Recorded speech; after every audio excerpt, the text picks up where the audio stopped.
kita akan membahas lebih dalam. Itu nanti sekilas saja. Ya, kita akan masuk di pendahuluan. The qualitative researcher may be described using multiple and general image. Scientist, naturalis, field worker, jurnalis, dan lain sebagainya. Jadi peneliti, ya, researcher artinya adalah peneliti. Peneliti kualitatif itu bisa saja masuk dalam saintis. Jadi ilmuwan atau pakar naturalis atau pekerja lapangan atau jurnalis. Jadi penelitian kualitatif masuk dalam berbagai ranah pekerjaan. Sehingga apa? Ketika seseorang itu menggunakan penelitian kualitatif, maka hasil yang didapat hasil penelitian dari objek penelitian yang akan diteliti itu akan lebih, katakanlah, lebih kredibel. Kalau dalam bahasa kualitatif itu lebih otentik. Nah, nanti akan kita bahas. Jadi, karena apa? Kalau dalam penelitian kualitatif yang berbicara itu adalah data, angka, kemudian perkalian, kemudian menggunakan rumus, lalu keluarlah penelitian kuantitatif, hasil penelitian kuantitatif. Tapi kalau penelitian kualitatif di samping nanti bisa menggunakan angka, maka Bapak Ibu menggunakan fenomena yang diamati secara langsung. Maksudnya apa? Data yang diambil dari informan itu benar atau tidak, itu bisa dicek dengan penelitian kualitatif. Ya, itu ya. Jadi kita ini nggak bermaksud bahwa penelitian kuantitatif buruk, bukan. Tapi ini ada ranah-ranah tersendiri yang mana harus menggunakan penelitian kualitatif.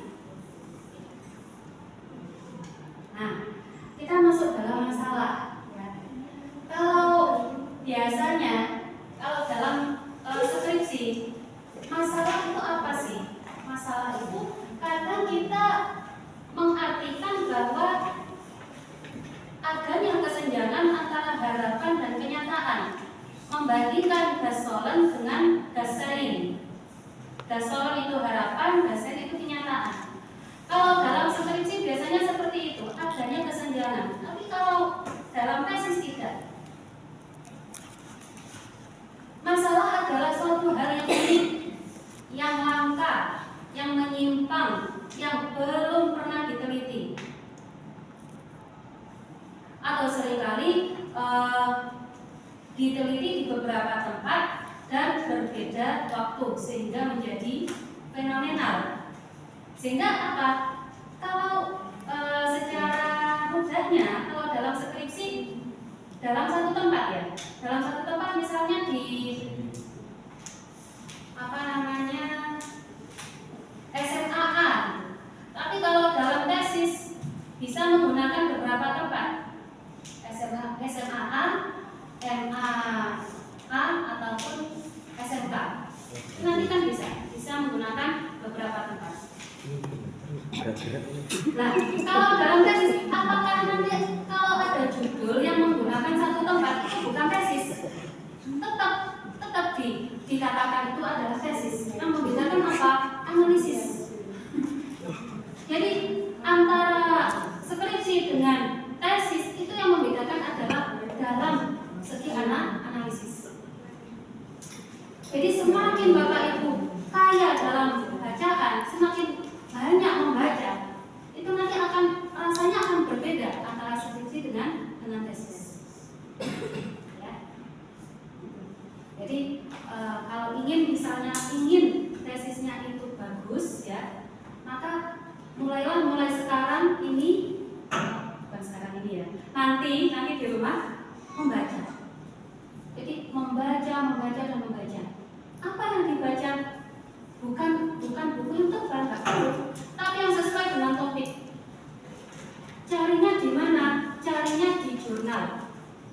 banyak sekali kalau dalam Google Scholar itu panjenengan klik jurnal yang sesuai dengan tema panjenengan itu banyak sekali. Jadi itu mulai sekarang panjenengan ibaratnya kalau orang jualan ya, pulaan gitu ya. Jadi mulai sekarang itu pulaan, perbanyak perbendaharaan konsep-konsep, perbanyak ilmu, perbanyak pengetahuan itu dengan membaca jurnal, bukan dengan membaca buku. Kalau buku itu boleh membaca buku, cuman itu bukan harus sesuatu yang apa ya? Sebab kalau dalam jurnal itu sudah ada bagaimana cara untuk menganalisis sesuatu. Itu kalau dalam jurnal. Biasanya kalau dalam jurnal itu banyak sekali mengkomparasikan pemikiran seseorang dengan orang lain. Itu kalau dalam jurnal. Jadi akan lebih menarik ketika dalam tesis itu panjenengan memperkaya isi tesis itu dengan jurnal, dengan isi jurnal. Nah, jurnal yang apa? Yang bagaimana yang paling baik untuk dijadikan bahan tulisan tesis itu adalah jurnal yang minimal Sinta 3. Jadi Sinta 3.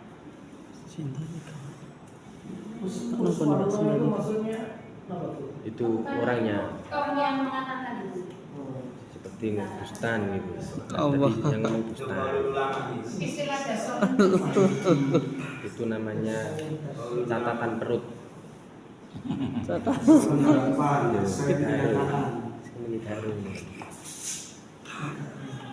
Assalamualaikum bu guru, kawan-kawan semua.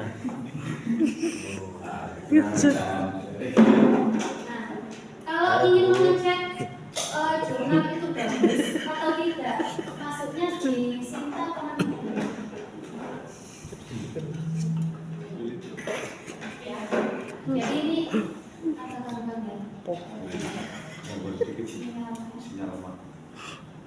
jadi silakan panjenengan ketika sudah klik di Google Scholar mencari referensi yang sesuai dengan topik panjenengan, ketemu judul jurnalnya, lalu untuk mengecek apakah jurnal itu atau apakah artikel di jurnal itu sudah memenuhi Sinta 3 atau Sinta 2, masuknya di link Sinta Kemendikbud. Nanti panjenengan di Sinta Kemendikbud diklik nama jurnalnya. Kalau itu nanti ternyata Sinta 6, kalau itu ternyata Sinta 6 jurnalnya atau artikelnya, nggak bisa dipakai. Ya.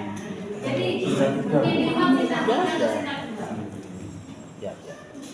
Sinta 6, Sinta 5 itu saya rasa kalau dimasukkan dalam tesis itu kurang ya.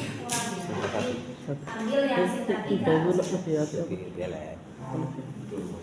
Minimal Sinta 3. Oke. Kita kembali ke sini. Jadi masalah adalah suatu hal yang unik, langka, menyimpang, belum pernah diteliti, atau bisa jadi sudah diteliti di beberapa tempat dan berbeda waktu sehingga menjadi fenomenal. Intinya adalah masalah itu hal yang fenomenal. Misal kalau dalam pendidikan, misal panjenengan ingin meneliti tentang gaya dakwah dalam bidang pendidikan dari Gus Dur misalnya, ini yang lagi fenomenal. Atau bagaimana ceramah pendidikan oleh Najmi Laila misalnya, itu adalah hal yang fenomenal.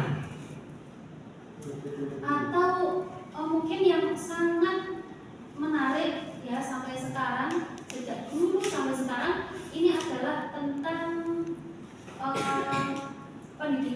perempuan, pendidikan perempuan tentang topik itu. Nah, itu bisa Anda teliti. Yang penting semuanya masih mengarah di ranah pendidikan. Jadi jangan lupa kalau di ini untuk pasca adalah bagaimana tesis itu bernuansa tentang pendidikan, entah pendidikan pesantren, ya kan, pendidikan dalam keluarga, pendidikan dalam dunia sosial masyarakat, ataupun pendidikan dalam lembaga pendidikan formal. Silakan. Gitu ya. Kalau dalam penelitian kuantitatif dinamakan responden. Dalam penelitian kualitatif dinamakan informan. Ya. Jadi kalau panjenengan ketika nanti diuji, panjenengan menyebutkan responden, itu pasti akan disalahkan karena kita masuk dalam penelitian kualitatif. Jadi namanya adalah informan. Jadi sumber-sumber informasi orang yang kita wawancarai itu namanya adalah informan. Kalau dalam penelitian kuantitatif, jadi ini yang membedakan beberapa hal tentang kualitatif dan kuantitatif. Kalau dalam penelitian kuantitatif, alat ukurnya itu, angketnya itu disebut valid dan reliable. Kalau dalam kualitatif, otentik dan reflektif. Jadi tidak perlu menyebut validitas dan reliabilitas data. Kalau kita ternyata penelitiannya kualitatif, itu pasti akan disalahkan. Bukan, kalau validitas dan reliabilitas data masuknya adalah dalam kuantitatif. Nah, jadi kalau dalam penelitian, saya ulangi dari awal, kalau penelitian kuantitatif sumber informasinya itu dinamakan responden. Kalau dalam penelitian kualitatif dinamakan informan. Validitas data dan reliabilitas data, valid and reliable, itu adalah istilah dalam penelitian kuantitatif. Kalau dalam penelitian kualitatif bukan itu, namanya adalah otentik dan reflektif. Siap. Oke. Otentik asli dari informan pelakunya. Jadi misal kalau kita mengambil data lewat WA, gitu ya, tanya WA, ini belum tentu loh ini otentik ya. Bisa jadi yang menjawab itu bukan informan gitu. Nah, gimana supaya otentik? Telepon dong, ya kan? Telepon, video call gitu. Kalau kita ingin mendapatkan data yang otentik, itu sekilas saja. Kemudian ini masih pendahuluan ya, Siap. Kemudian ya, kita sebagai mahasiswa ingin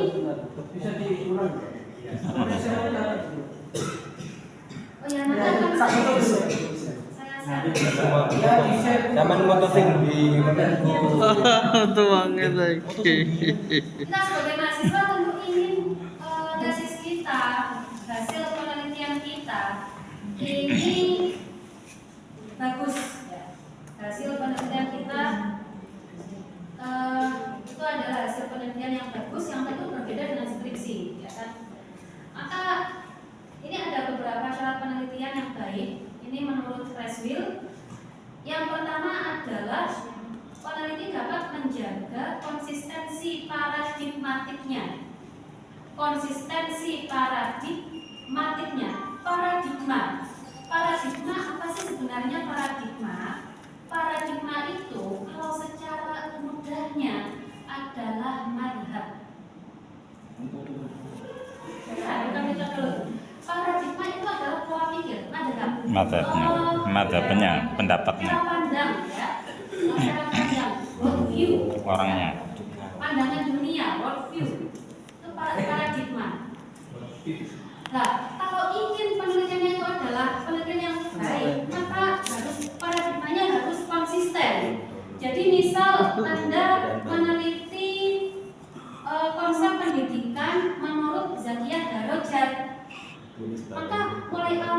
sampai akhir, maka yang Anda bahas adalah konsepnya Zatiyah Darajat. Tidak boleh ketika nanti kesimpulannya akhirnya menurut Imam Ghazali.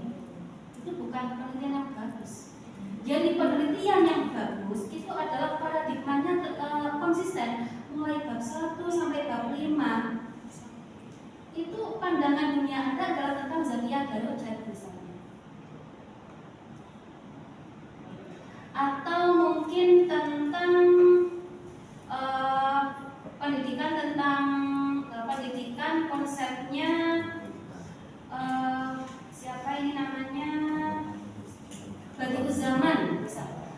Konsep pendidikan Badi'uz Zaman Said Nursi mulai bab 1 sampai akhir itu juga Badi'uz Zaman Said Nursi. Tapi ketika ingin membahas tentang Badi'uz Zaman Said Nursi, apa yang membedakan antara tesis dan skripsi itu ada semacam pendapat yang bertentangan dengan Badi'uz Zaman, itu Anda masukkan dalam tesis itu akan lebih menarik. Jadi seperti orang debat itu ya. Jadi kalau rasa-rasanya kalau menulis tesis itu hanya satu, seperti orang menulis cerita itu loh, ada konfliknya itu. Nah itu malah lebih bagus tesis itu. Seperti orang bercerita. Jadi sebenarnya kita sedang bercerita. Jadi kita menulis tesis itu seperti orang membuat skenario film gitu.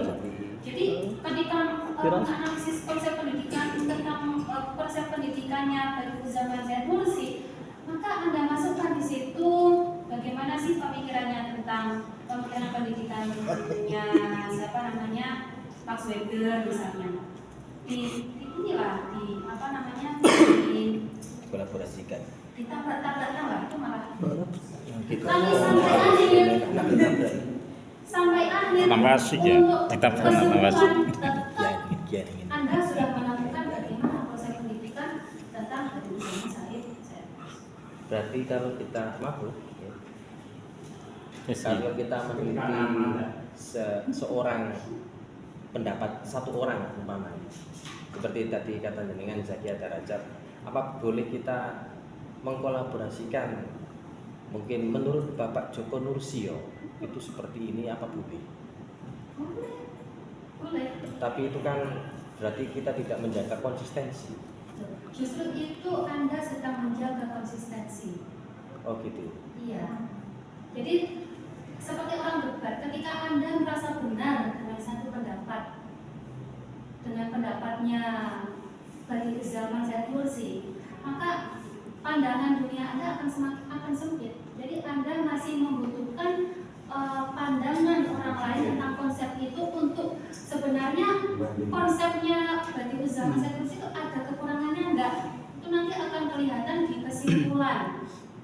Itu misal kalau Anda dari riset ya, penelitian pustaka itu seperti itu.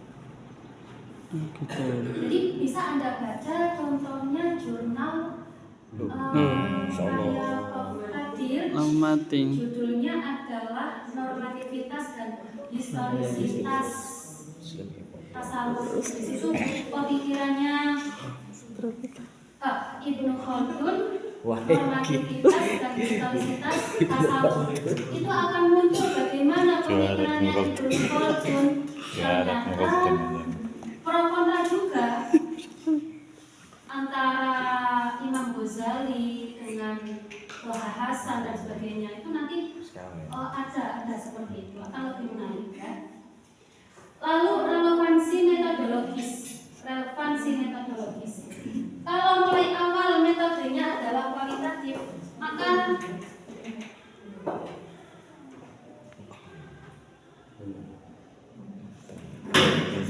Anda tetap menggunakan kualitatif.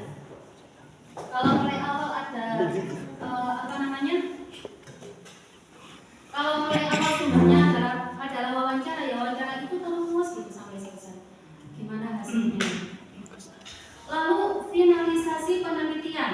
Maksudnya finalisasi penelitian adalah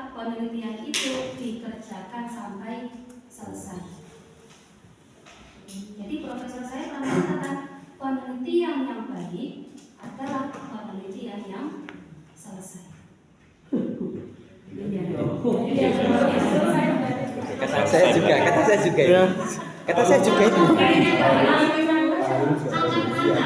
masih dalam angan-angan. Iya. Itu berarti bukan penelitian yang Baik. Baik. Ya, menurut saya juga. baik lagi jika peneliti membuat publikasi hasil penelitian. Jadi hasil penelitian panjenengan dipublikasikan di artikel di jurnal itu malah lebih baik. Oh iya. Bukan yang bikin penasaran itu. Yang bikin penasaran sehingga nanti ketika interview, nah itu baru penjelasan. Boleh enggak? Belum selesai. Publikasi tapi sistemnya itu bukan kayak finalis tadi kan, tapi yang bikin Selesai. penasaran. Digantung. Ganti. Anda yang dosennya pengampu atau yang membaca itu, ini maksudnya apa? Jepang ya.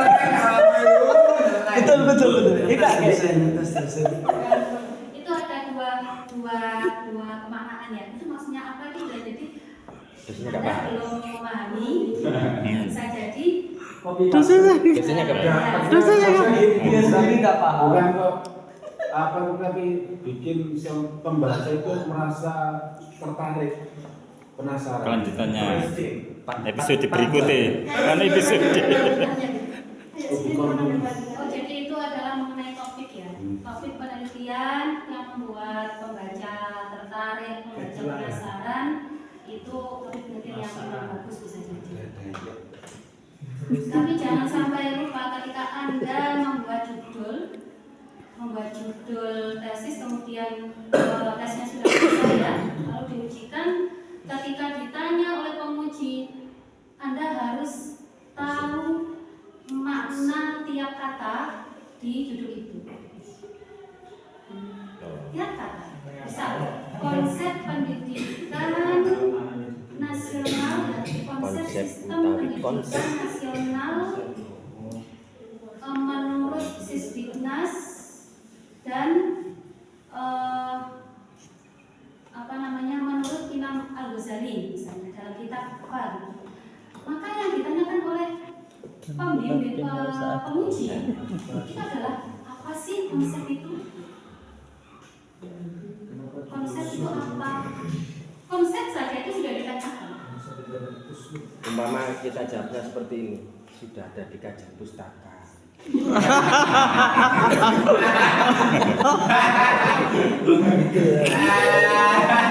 Tidak ada dua. Copy paste, sikapnya copy paste. Ya mungkin kalau itu nanti jalan dosen ya, jalan penguji nanti ya.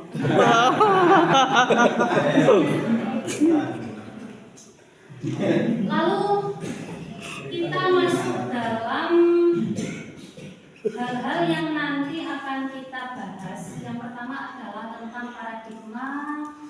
Ini nggak sekali ya, ini masih pendahuluan, metodologi, kemudian sekedar filosofis, kemudian apa sih sebenarnya riset kualitatif, apa sih sebenarnya penelitian kualitatif, gitu. Apa sih sebenarnya suatu pengalaman itu bagaimana sih? Lalu bagaimana cara menetapkan dasar ideologis atau kerangka metodologi yang kuat, yang tepat dalam sebuah riset. Kemudian apa yang akan dilihat dalam sebuah riset dari sebuah representasi atau presentasi. Ini saya kirim di WA panjenengan. Oh, materinya. Buatkan grup. Grup baru Pak Kusma. Grup baru. Siap. Sama masuk berarti. Yang baru nanti bisa masuk. Kan kita sudah ada Grup A, yes, grup A itu.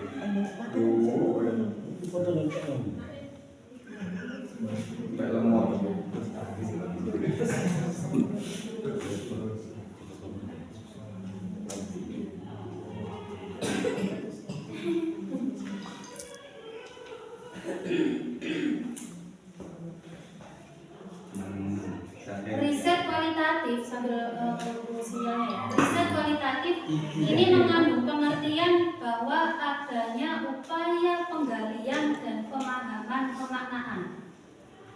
Jadi kualitatif ini hubungannya adalah bagaimana sih memahami seseorang, memahami situasi. Nah, bagaimana cara memahami situasi? Ya harus datang ke lokasi. Kalau kita hanya lewat apa ya? Kalau kita memahami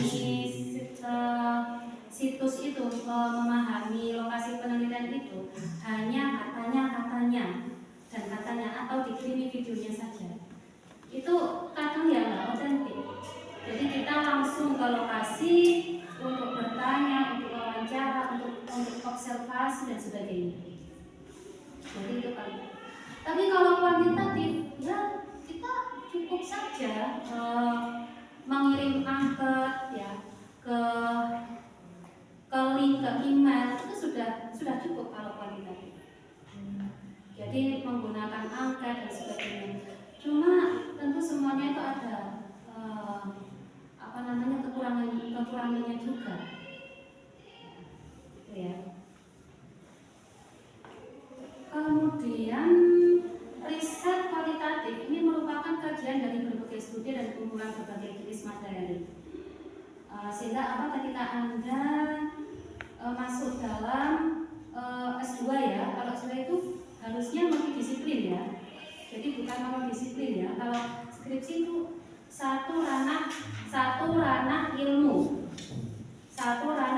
Kalau dalam tesis maka Anda menggunakan 2 ranah ilmu untuk menganalisis suatu permasalahan.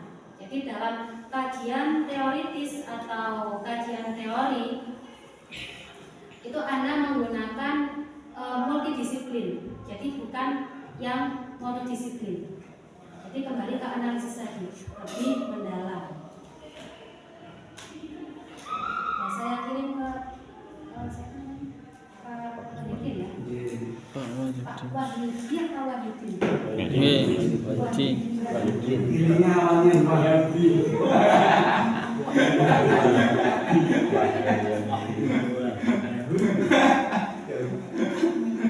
Masya Allah, ditanwin Pak Wahyudin. Sudah saya kirim, silakan kemudian ini ya penelitian kualitatif.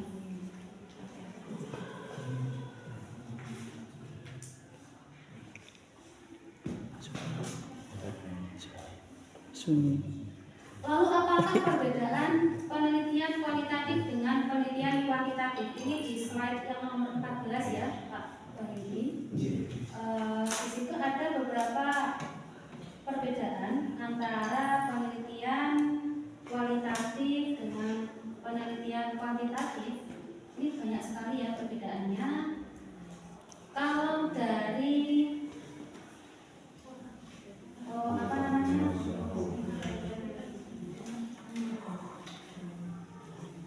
maksud penelitian ya, kalau kita mengambil bagian dari maksud penelitian masing-masing, penelitian kualitatif ini tujuannya untuk memahami pemaknaan individual yang diberikan fenomena yang bersifat induktif.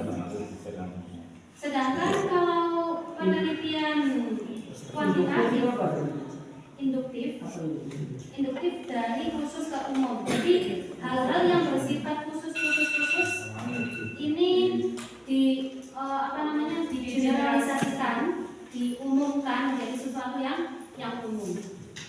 Jadi kualitatif itu maksudnya di sini. Jadi hal-hal yang khususnya. Makanya ketika kualitatif kita melihat sesuatu yang sedang terpisah. Kita melihat secara langsung bagaimana kondisi, misal kita ingin meneliti pendidikan kitab kuning ya. Kita ingin meneliti tentang pendidikan kitab kuning di pesantren, maka kita masih kabur itu, masih belum ada gambaran. Karena kita meneliti poin per poin teori, jadi yang meneliti ustadznya, meneliti santrinya, meneliti kiainya, meneliti pengurusnya. Kalau sudah dapat data-data yang masih khusus-khusus itu, akhirnya kita analisis jadi satu, digeneralisasikan. Nah, itu namanya dari khusus ke umum, namanya adalah induktif. Alhamdulillah. Perbedaannya dengan kuantitatif, ini kalau kuantitatif mungkin Bu Imas yang lebih mengeksplor itu, yakni menguji sebuah teori secara deduktif untuk mendukung atau menolaknya. Sehingga apa? Pasti penelitian kuantitatif itu masuk dalam teori dulu. Jadi masuknya ke dalam teori dulu. Teori itu diuji menjadi poin-poin menjadi sebuah analisis. Kemudian peran peneliti ya. Peran peneliti kalau dalam penelitian kualitatif ini bukanlah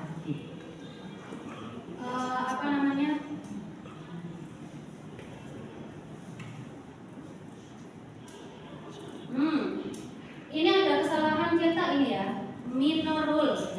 Itu sebenarnya kalau kualitatif itu peran penelitinya sangat penting, itu salah, iya salah mayor.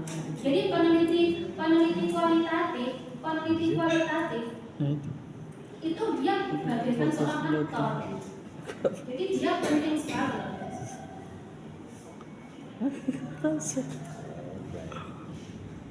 Kemudian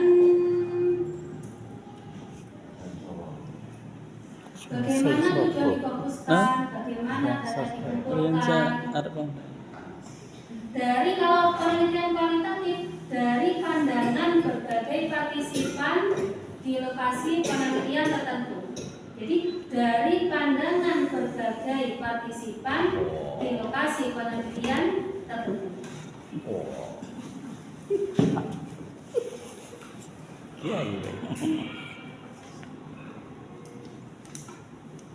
Dan sebagainya, ini silakan dilihat. Cuma ini nggak terlalu penting ya.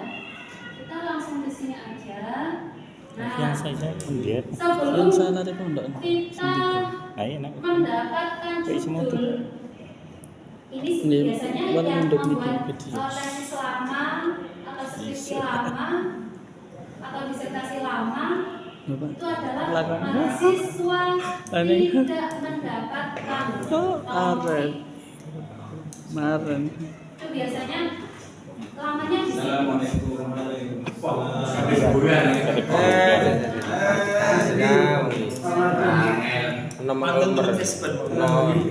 Nomor. Jadi biasanya di situ, maka yang kadang ini kadang juga ada beberapa teman saya S2 dulu tahun berapa ya? Tidak tahu. 2015 itu sampai sekarang juga nggak lulus karena beliau atau mungkin sudah keluar ya kalau itu karena beliau tidak menemukan topik, jadi belum ada topik yang sesuai dengan dirinya.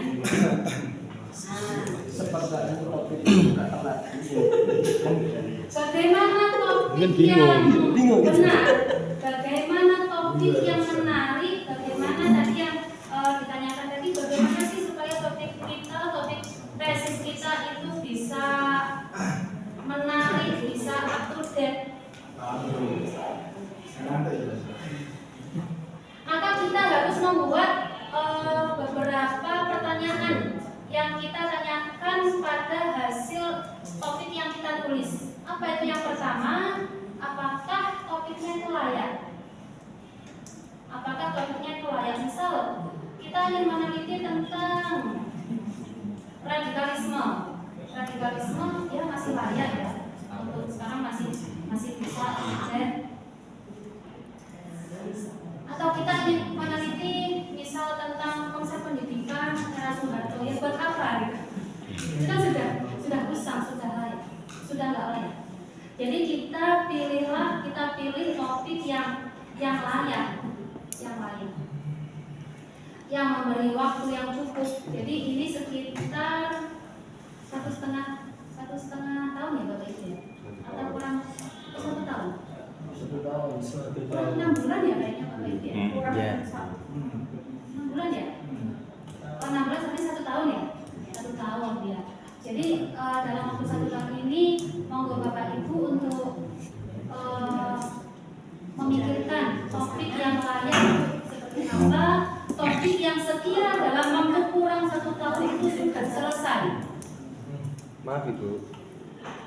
Sebentar, untuk pertanyaan nanti saja supaya nggak Oke. terpecah gitu. Bagaimana supaya topik dalam 1 tahun itu, topik yang kita pikirkan dalam waktu kurang 1 tahun itu kita sudah selesai, sudah jadi tesis. Itu bagaimana caranya? Maka carilah topik-topik yang ringan saja. Nggak perlu kita mencari topik tesis yang membutuhkan waktu yang sangat lama. Misal apa? Kita menggunakan pendekatan etnografi. Wah, itu lama sekali, bisa 2 tahun, bisa sampai 1,5 tahun. Itu masih penelitiannya saja, ya. Belum menulisnya, belum analisisnya, belum editing ya, editingnya. Cari saja penelitian yang fenomenologis. Kalau fenomenologi itu sekitar 2 bulan sudah bisa. Itu Mas. Ya, yang mudah-mudah saja.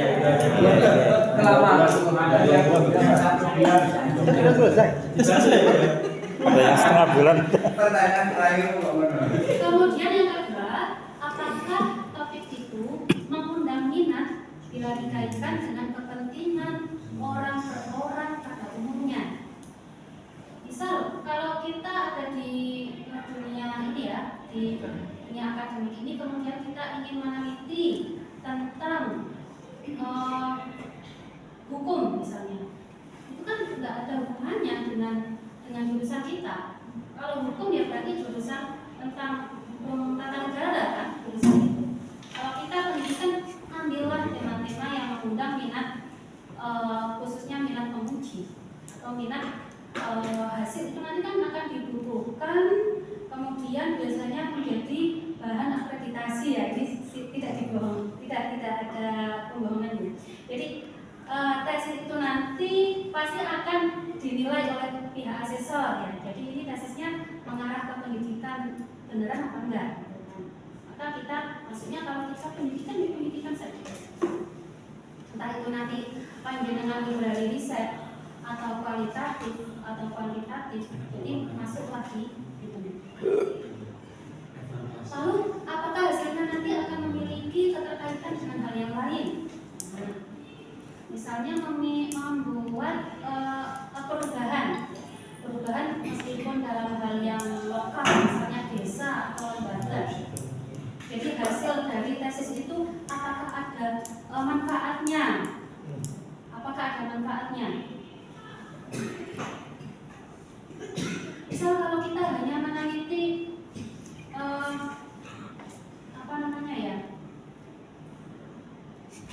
pendidikan, kita meneliti pendidikan ini godaan banyak. versi barat orientalis. Nah, apakah itu ada manfaatnya kalau diterapkan dalam negara kita yang notabene Islam misalnya? Itu juga perlu dipikirkan. Kemudian, apakah topiknya layak untuk dipublikasikan? Nah, ini misalnya kalau yang kemarin tentang milkul yamin. Nah, itu milkul yamin itu kalau dipublikasikan akan menjadi bermasalah apa enggak? Itu juga harus dipikirkan. Jadi, apakah nanti topiknya layak untuk dipublikasikan? Lalu selanjutnya, apakah penelitian itu belum ada yang melakukan? Ini topik yang menarik ya. Belum ada yang melakukan. Itu sangat menarik kalau belum ada yang melakukan. Kalau belum ada yang meneliti itu sangat menarik. Atau sudah ada, Anda tinggal meniru beberapa atau mengadaptasi modifikasi, merubah, bisa. Ataupun kalau itu hanya sekedar menyampaikan, itu kurang. Atau mengembangkan gagasan, misal gagasan pendidikan versi Zakiyah Darajat itu Anda kembangkan. Apakah bisa? Sangat bisa. Dengan cara apa? Dengan cara Anda mengkomparasikan pemikiran pendidikan dengan pemikiran selain Zakiyah Darajat. Itu namanya Anda sudah mengembangkan gagasan-gagasan baru tentang pendidikan. Dan yang terpenting itu adalah apakah penelitian ini mengkontribusi perjalanan karir Anda.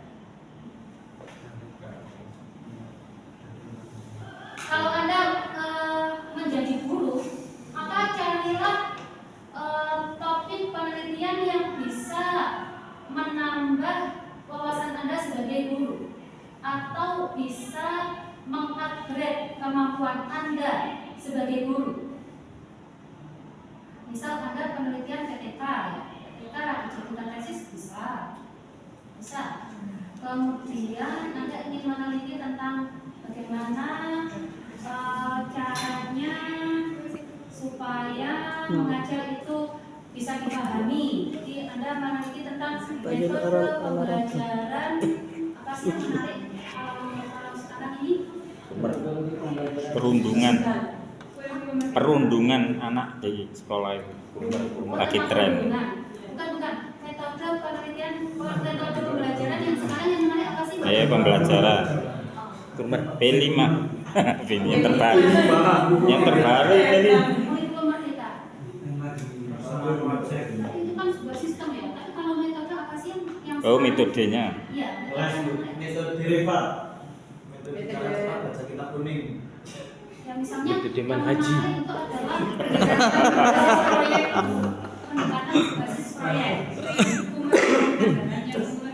pendekatan berbasis proyek. Proyek ini membuat proyek itu ya.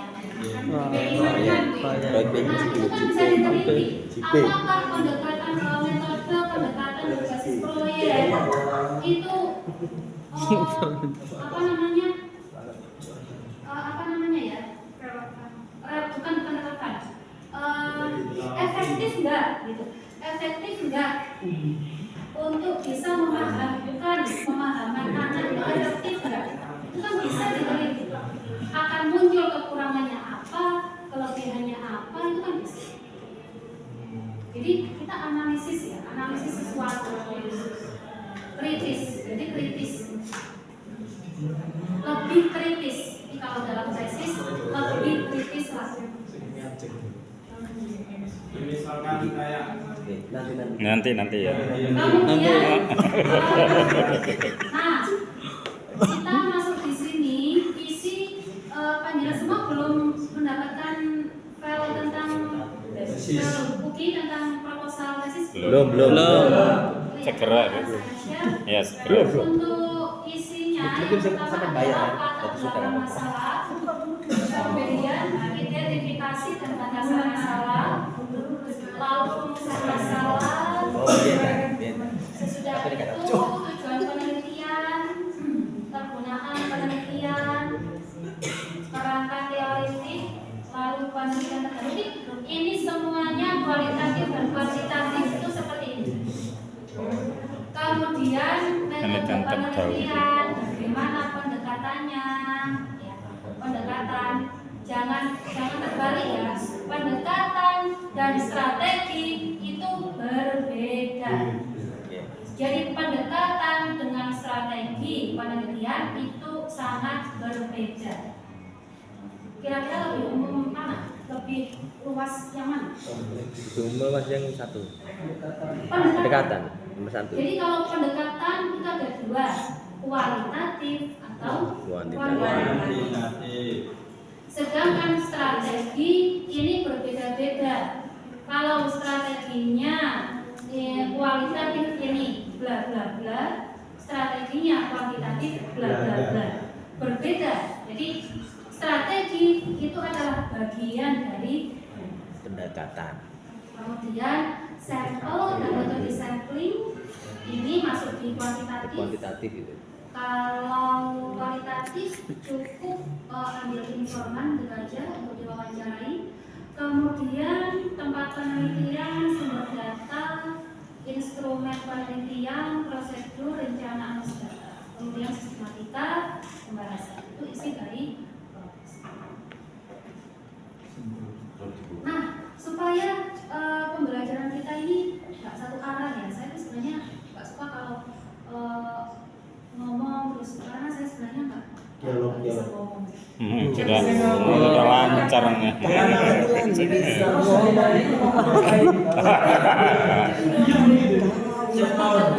gini, saya ingin pembelajaran kita itu nanti dua arah. Jadi panjenengan juga belajar, saya pun juga bisa memahamkan panjenengan. Semoga paham gitu ya. Amin. Tugas kelompoknya. Loh. Tugas kelompoknya. Semangat. Sesinya tadi sekitar ada 30 ya, 30-an Menulis mahasiswa. belum. Ini silakan dibagi Pusma. Tugas kelompoknya adalah menemukan poin-poin proposal yang judulnya sudah saya tentukan saja Bapak Ibu ya. Oh, iya. Langsung saja. Judulnya adalah peran guru PAI dan orang tua dalam mengembangkan sikap spiritual siswa. Misal saya juga agak nggak bisa memberikan TSA ada satu itu yang laki-laki atau yang perempuan? Yang satu itu yang laki-laki. Laki-laki ya. Jadi ini MTS ada dua yang perempuan ya. MTS ada dua sempurna dengan bersih.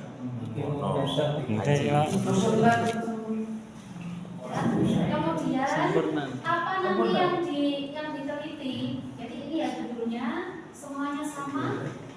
Semua mahasiswa mendapatkan judul ini sama semua. Ini untuk bahan latihan kita dan kita akan mengkoreksi ya satu sama lain nanti. Kemudian apa sih yang ditulis ya? Ini kelompok 1, 2, 3. Jadi ada 3 kelompok. Ada 3 kelompok. A, B, C, D itu kelompok 1. Kemudian F, G itu kelompok 2. H dan I itu kelompok yang ketiga.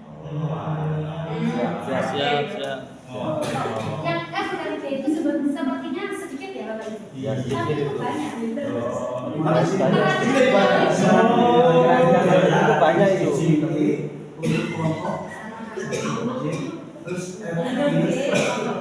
Sesuai warna. Ini merah, bak satu, putih. Sesuai warna. Kelompok yang pertama yang merah Anda menuliskan latar belakang masalah, kemudian identifikasi dan batasan masalah, lalu rumusan masalah, penelitian dan sebagainya. Kelompok yang kedua berarti garap bareng. Iya. lalu Yes. penelitian Ada bagus. Yes, bagus nih. penelitian Terus, terdahulu yes, garap. ini bisa Anda masukkan Taruh di kamar. tesis atau skripsi yang meneliti dengan topik yang sama ya, yang meneliti dengan Dewek dhuwur kok. topik yang sama. Dewek sing dhuwur. Dan jangan lupa apa sih ini yang bagian kelompok 2. Apa sih yang membedakan rasa yang berbeda antara penelitian Anda dengan penelitian terdahulu. Jangan-jangan sama. Ya kan? Jadi harus ada hal yang berbeda. Anda ingin meneliti yang berbeda dari segi apanya sih dengan penelitian yang terdahulu?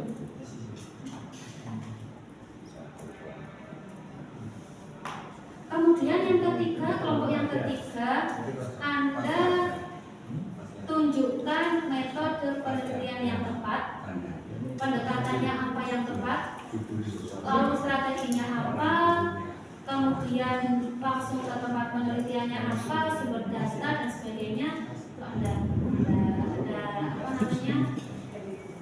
Nomor 1 seronang aku lho. Siap. Belum ada. Sumber referensinya apa?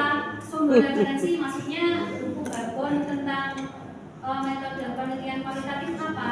Ambil buku karangan Creswell. Oh, Creswell. Cres- itu bagus itu. Jadi riset Creswell. desain. Yang no. Ya, riset Yang mana? desain.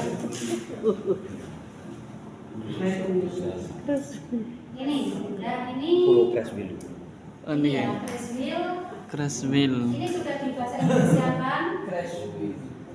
Sudah dibahasa Indonesiakan menjadi metode penelitian kualitatif. Ya. John Kalau Creswell. yang penting punyanya Creswell gitu aja. Ada yang menerjemahkan?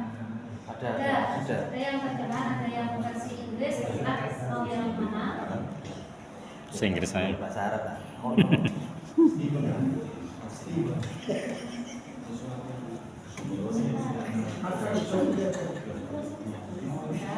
Ya, Sofi, Topet. Sepertinya di perpustakaan ada. Silakan daripada kegaduhan.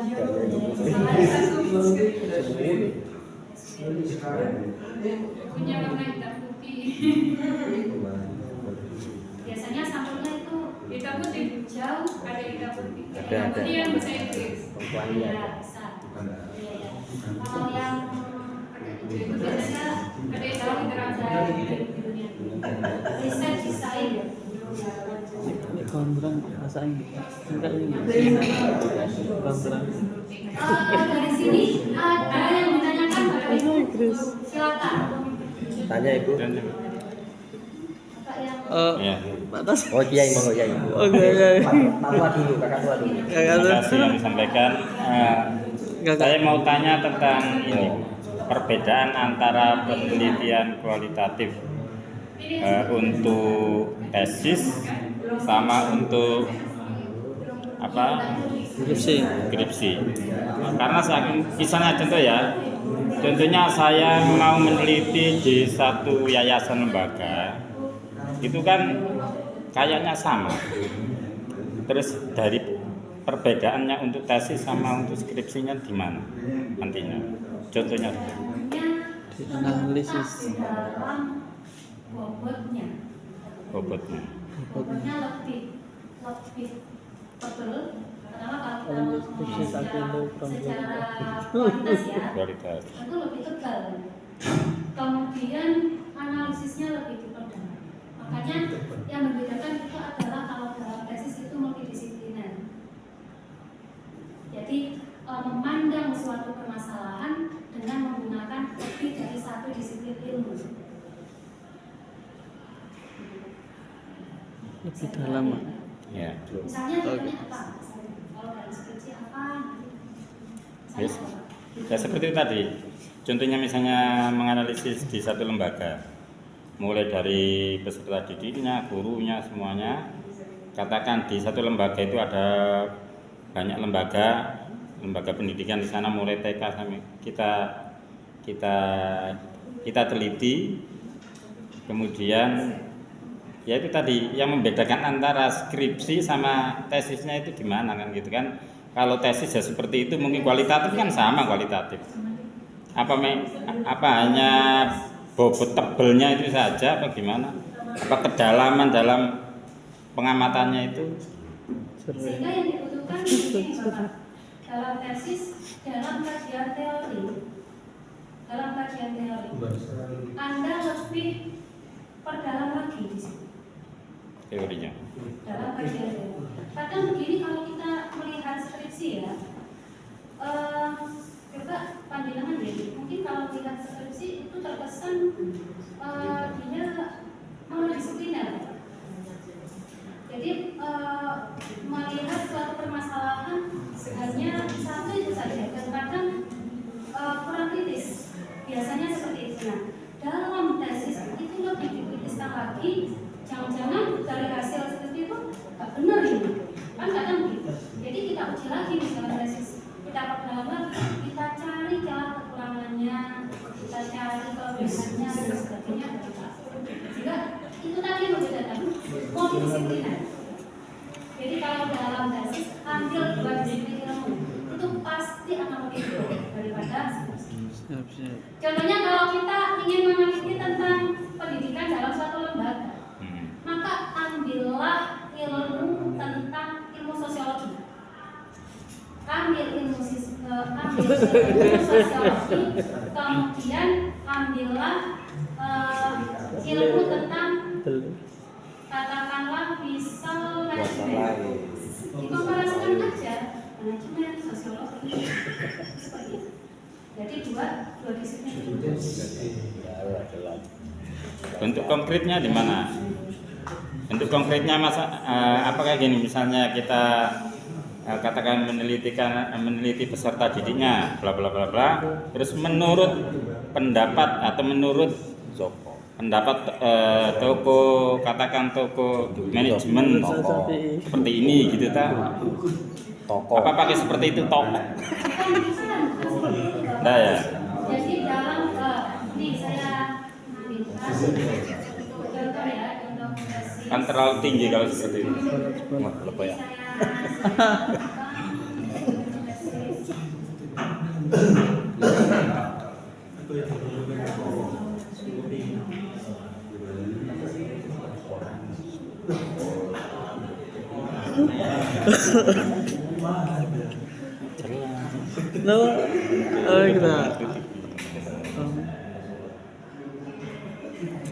Ini kan juga bisa proses pembelajaran bauran oleh guru mata pelajaran PAI di SD seperti itu.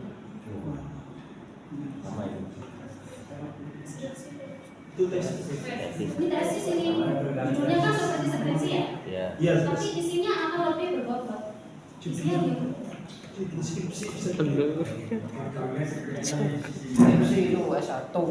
Satu skripsi. Tesis Dua.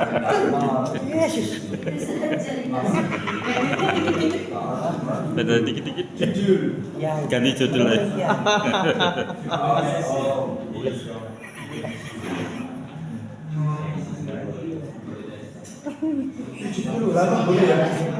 Boleh 78 dulu. Kalau dalam tesis itu tidak diperlukan kalau menurut pendapat Creswell ya. Kalau nggak salah dari pendapatnya Profesor Muzaki sepertinya.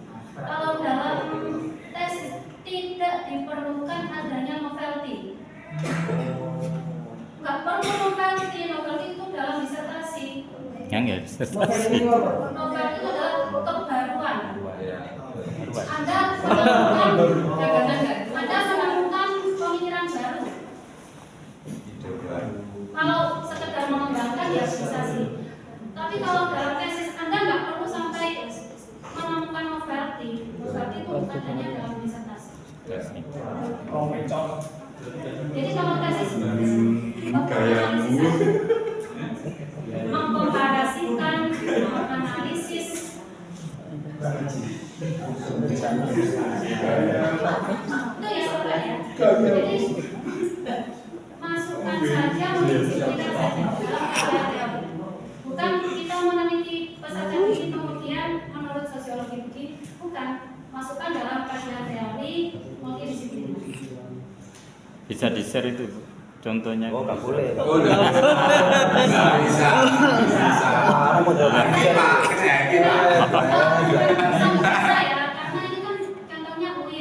Ya, beda.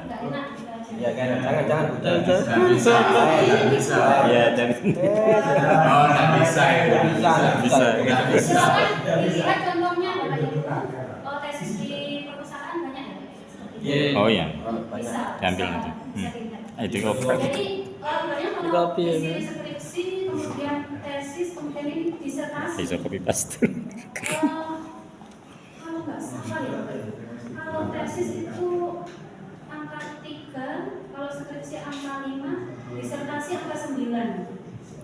Jadi sebenarnya tesis antara skripsi dengan disertasi ini bukan tengah-tengahnya tesis, bukan. Dia masih di atasnya. Jadi untuk panjenengan nggak perlu sampai bingung gitu membuat tesis, karena dia sebenarnya nggak perlu memunculkan novelty. Jadi itu kan dia mana? Nggak perlu menemukan pemikiran hal yang baru. Cukup Anda gunakan Boleh Pak, boleh ini jawab ini. Marah. kemudian Anda Langsung belajar aja. menangis dari skripsi. langsung taslim.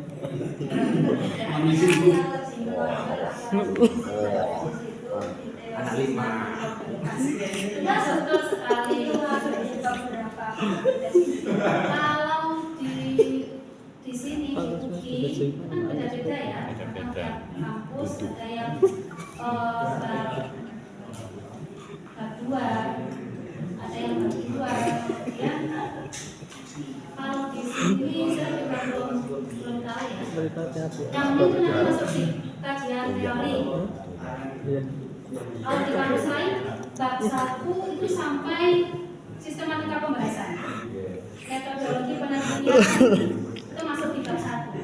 Tapi kadang ada juga di kampus lain metodologi penelitian di bab 3.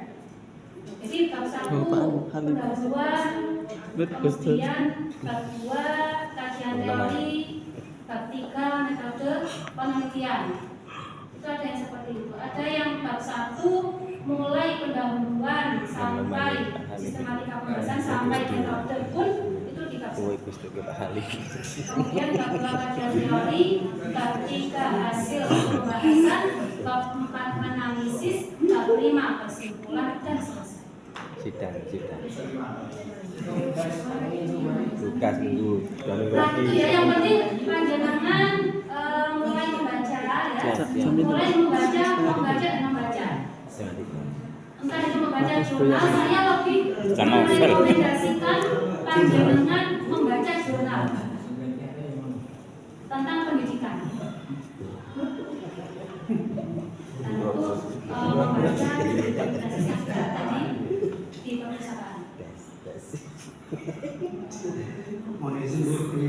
Ya, yang kedua tadi Saya tadi saya. Iya, enggak. Bismillahirrahmanirrahim, tadi dijelaskan tentang topik yang layak dalam tesis itu, maksudnya yang layak itu kayak gimana? Soalnya di dalam tesis itu kan tidak diperlukan namanya novelty. Apa sesuatu yang baru yang ada di ini di pendidikan kita ini dianggap sebuah yang layak, atau sebuah penelitian yang sudah mungkin 10 tahun ada batasan tahun atau gimana? sebenarnya kalau dalam ranah sosiologis, meskipun itu terjadi dalam 10 tahun yang lalu, itu masih bisa diangkat kembali, asalkan itu masih bisa untuk berkontribusi di era sekarang. Sehingga ketika kita meneliti sosiologisnya Ibnu Khaldun ya misalnya, sisi pemikiran dari Ibnu Khaldun itu sampai sekarang pun kita masih bisa loh meneliti. Padahal itu bahkan sudah sampai 600 tahun yang lalu pernah dipendam, pernah dikuburkan penelitian hasil pemikiran dari Ibnu Khaldun itu Imam Ghazali kan, ya kan? Jadi karena Imam Ghazali, Ibnu Khaldun dan Ibnu Hajar al-Asqalani, pemikiran Ibnu Khaldun tidak terangkat kembali selama 600 tahun. Apakah itu hasilnya sesudah 600 tahun pemikiran Ibnu Khaldun tidak masih sangat aktif? Jadi gini ya Bapak Ibu, ketika kita melihat sesuatu, ambillah dari sisi yang sangat filosofis saja. Jadi kebenaran ya, kebenaran itu tidak melihat dari sumber, tapi kebenaran sesuatu itu melihat objektif dari isi yang disampaikan. Kalau misal apa yang saya sampaikan ini salah, ya katakan salah.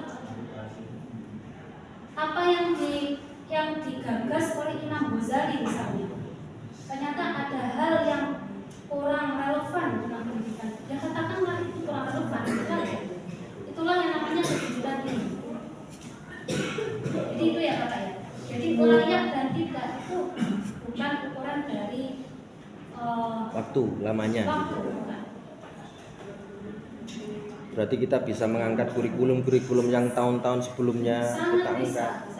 Ya, soalnya saya ingin mengangkat kembali CBSA itu loh.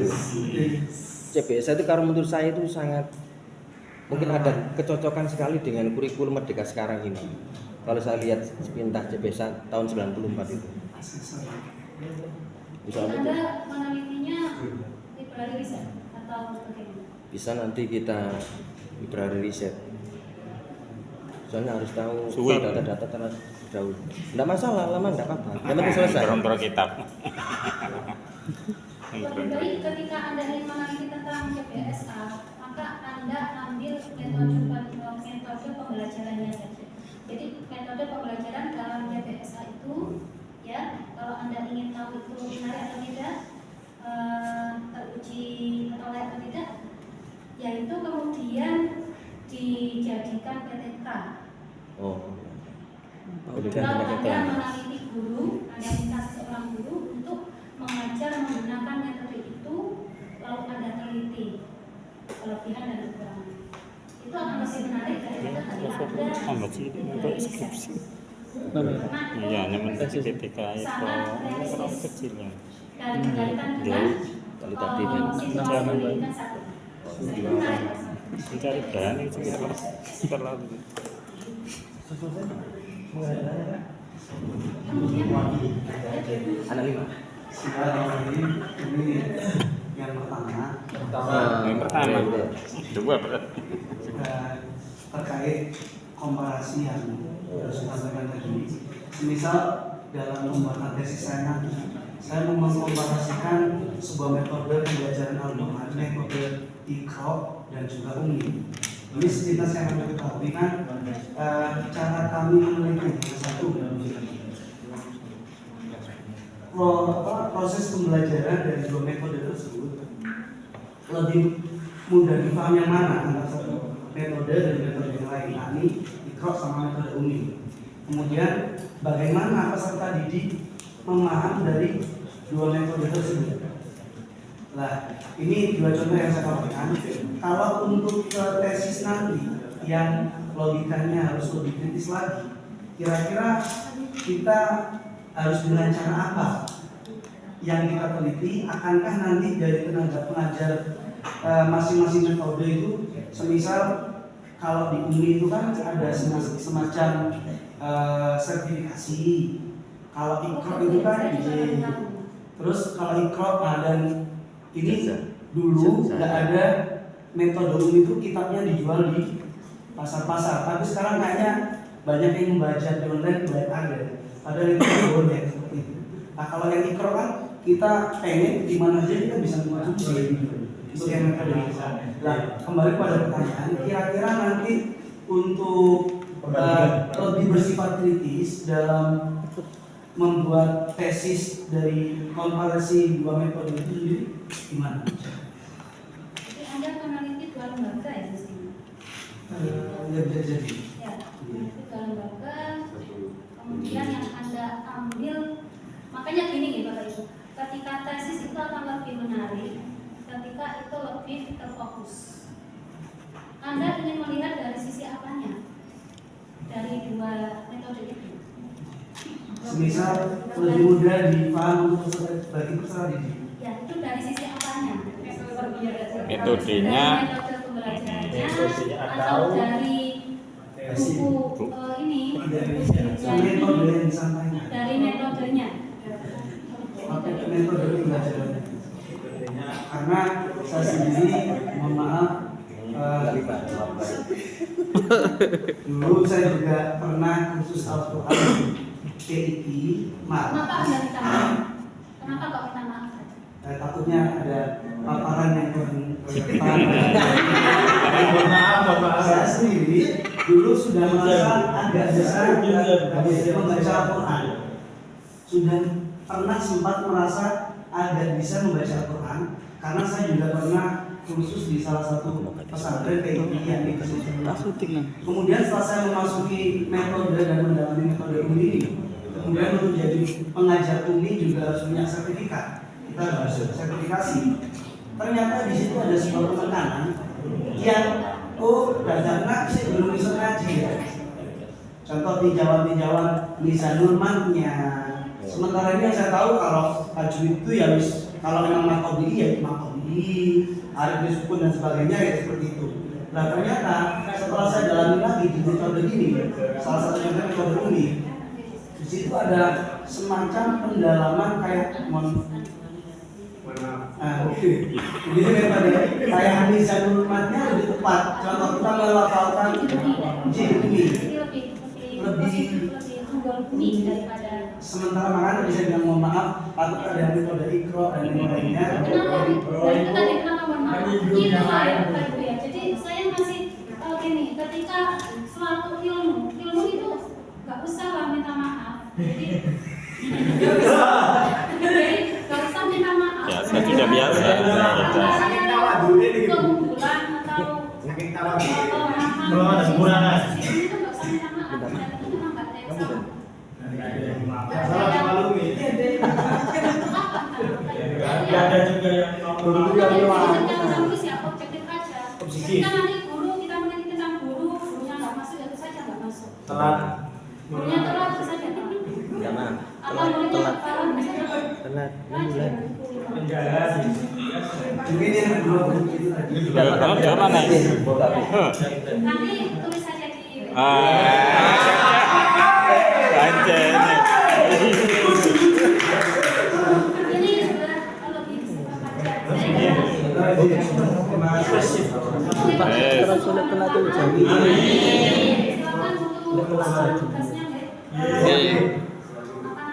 Dibagi, aku senang. Tadi ada 3, semoga itu nanti ke 3 pertemuan, kemudian 1 pertemuan penutup. Itu ya. Yang belum tanda tangan, yang baru datang. Ini masih situ ini baru datang belum tanda tangan. Monggo. Monggo, maju. Jadi maju. Juga ya, terima kasih. Oh, iya. Ya.